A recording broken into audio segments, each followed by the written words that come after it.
Hey everyone, welcome back to another Tales from my Workbench. I'm just doing an update on the Hatsan Model 95. Since I've had it, it's what's today's date? April 7th? April 8th? April 8th. 2020.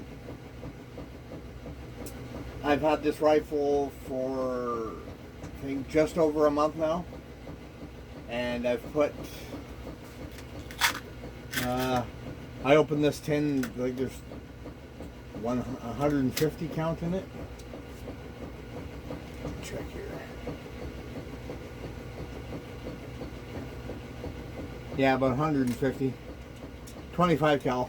I put about maybe 175, maybe 200 rounds through it so far. It's still dieseling, so it's not anywhere near broken in yet. But man, what a nice rifle. As you'll notice, there's no scope on it. Like I said in the first video for it, I opted not to put a scope on it because I love the way it shoots. I love the way it shoulders. The stock is absolutely fantastic on it. The pistol grip here is thin enough. It's not a baseball bat in your hands like a lot of wood stocks rare guns are.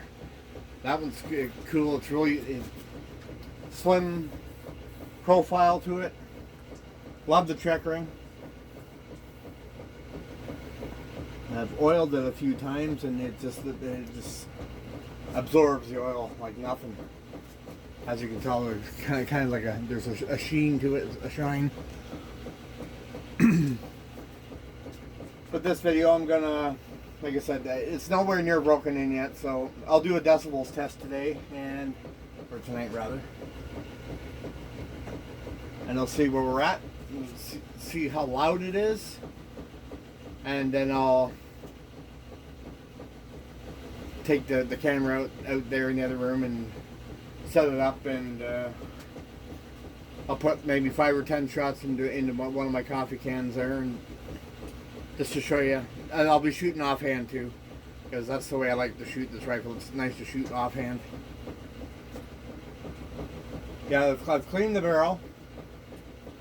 I've adjusted the trigger to where I like it, which there's a little bit of it first stage before it comes into the second stage, and I'll have the second stage let off. It's crisp. It's right there. Unlike the Hatsan 130, that thing is, oh wow. I've played with the trigger and I've adjusted it, and it's even with fine tuning the trigger, it's still really heavy. But it's got to be broken in too. That gun's only had maybe 50 pellets put through it so far.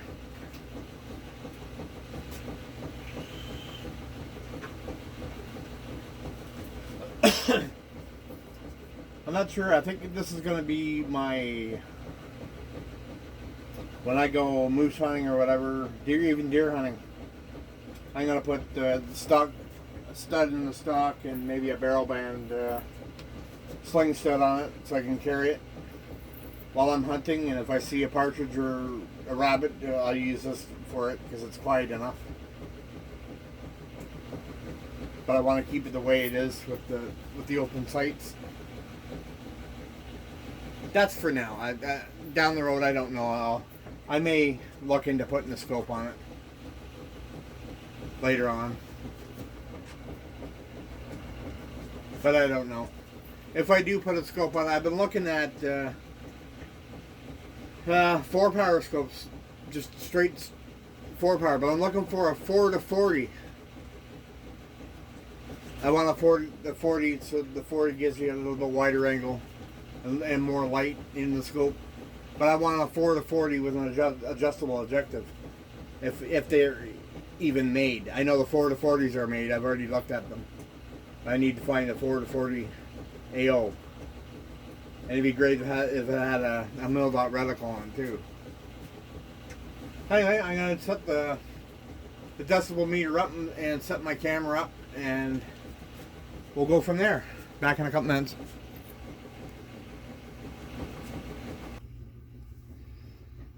Okay, as you can see, I've got my decibel meter set up. Got it zoomed in so you can see it, because the LCD screen on it, my phone doesn't like to pick it up all that great. I don't know why.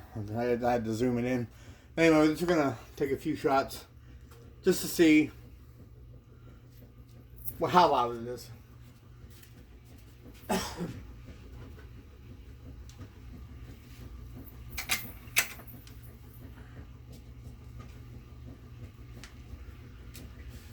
Got it set up about, it'll be about 4 feet from the muzzle.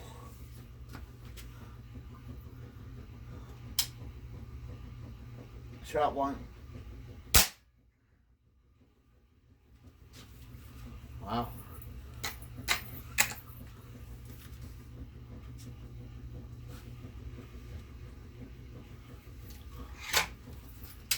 Shot two.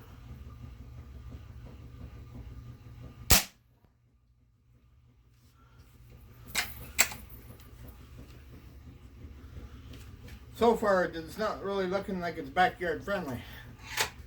Shot three.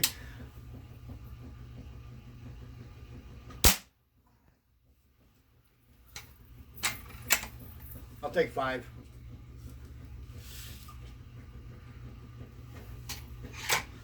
Shot 4.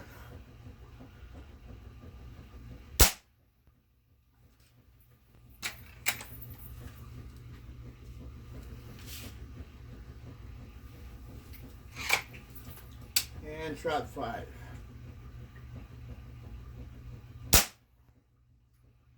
Well, there you go.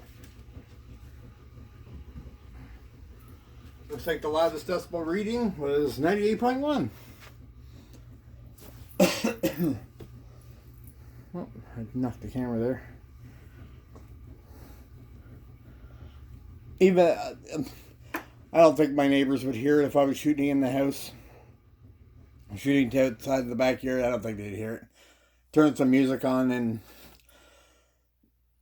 and crank it up. I live in a townhouse complex, so everybody around here, they're constantly got their music cranked and everything, so I would just do it anyway. Crank the music up and start shooting, which I plan on doing very shortly. But anyway, I'm gonna set the what do you call it? The camera up over here so you can see the target, and I'll take 5 or whatever shots at the target. I don't know why. It's just, I guess I'm shooting offhand. And anyway, I'll set it up and I'll be back in a minute. All right, we got the blue dot set up. Blue dot, one of my favorite pistol powders when I'm reloading, shooting real handgun. That blue dot there is part of the sheet. I guess there's what, 24 or 20, 7, 14, 28 per sheet, and I think there's 6 sheets in what I got from Dollarama, the dollar store, for $1. And we were talking today about on another group about a rubber stamp idea for doing targets. I think I might pick one up. That looks pretty neat. It's about the same size, maybe a little smaller. Okay, well, I'll send 5 shots down range here.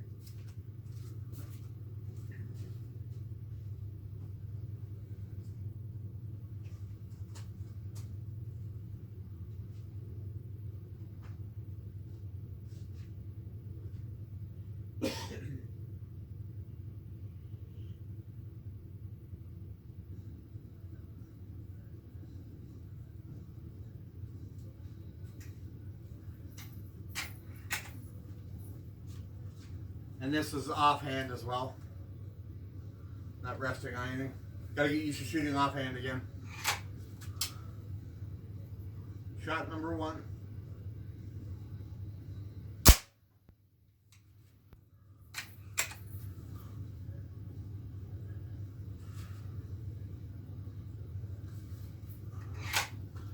Shot number 2.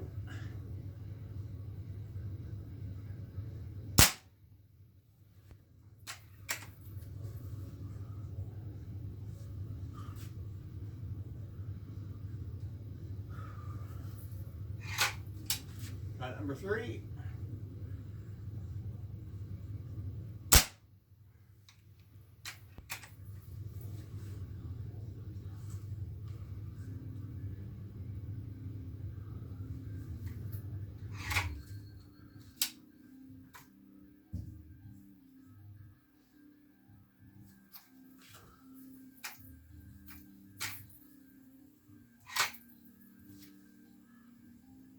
Shot 4.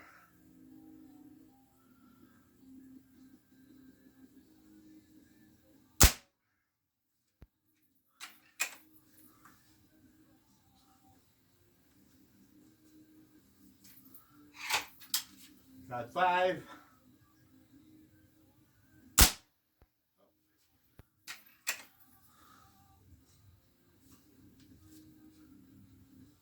And shot 6.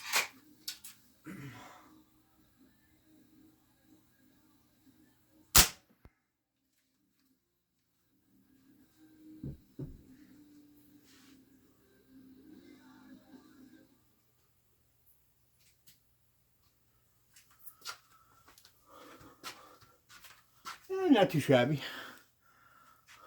I said it's offhand, so if I was hunting a rabbit or a squirrel, I'd be dead. Back in a minute. And welcome back. Yeah, so I put 6 shots in target. And like I said, shooting offhand.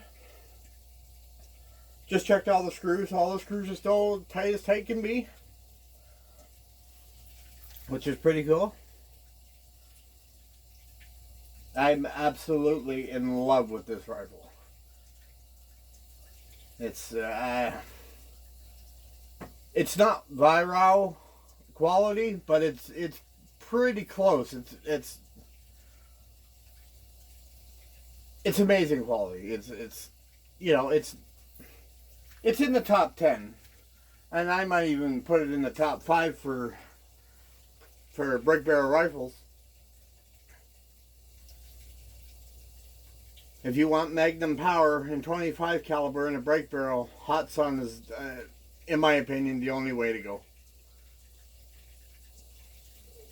Sure, you might find that with the Remington 725 VTR or the Benjamin Trail MPXL with the newer models, because they're pretty much up there with the high power Hatsans right there. But this is not a high power, even though it's considered a magnum. It's only 21 foot-pounds and 25 caliber. Versus my 125 TH is 34 foot-pounds. But that gun is just too big and too heavy, and it's hard to cock. 51 pounds to cock the damn thing. This one is like, I don't know, 30, 35. It's really, really nice. And having the Vortex gas piston in it helps as well. So I don't know what else to do. I guess I'll do another video after the break-in period. Like I said, this is the second tin. I started with the same tin, same H&N Spitkegel, which are 24.85 grain. Pellet. They're a pointed pellet. I got a package of 5 of them when I first got them. When I first got the 125 about 7-8 years ago. And I couldn't pass it up because they were on a clearance sale, and the place I bought them were offering them $6 a tin, or I think it was $28.99 for 5. So I got the 5. I should have gotten more, but 1,000 pellets for 28 bucks, 25 caliber, which is unheard of today. But they shoot okay. I shot them out to 25 yards and they grouped fine.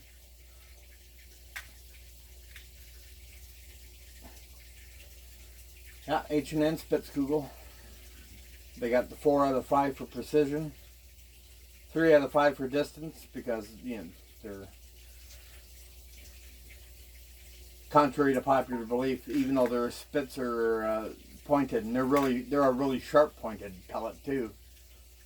You would think they would cut the wind a lot better than any other kind of pellet, but because of the wasp waist design, that's designed for drag to slow the pellet down a lot faster. So, but I'm just rambling now.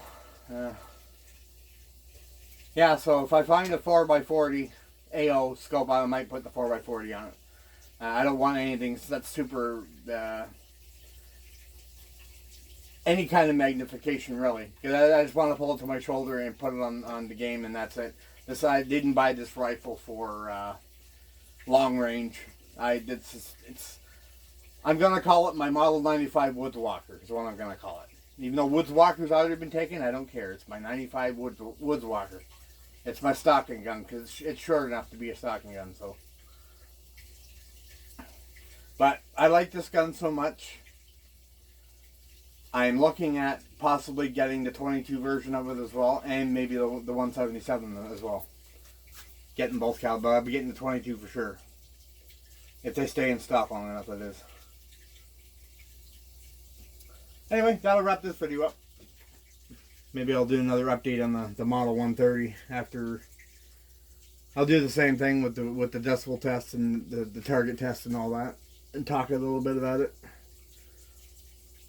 But yeah, the Model 95. I know it came out, and I contacted Hatsan a couple weeks ago, and they told me it came out in 2005. So it's been out for 15 years, and it's basically one of their longest running guns. More or less their flagship break barrel. And I can see why, because it's fantastic. If you guys want to tone it down a little bit, instead of going, it's like I said, it's classed as a magnum because it's 21 foot-pounds. But it doesn't feel like it when you're shooting it. It's fantastic. Go and pick one up. You won't regret it. See you later.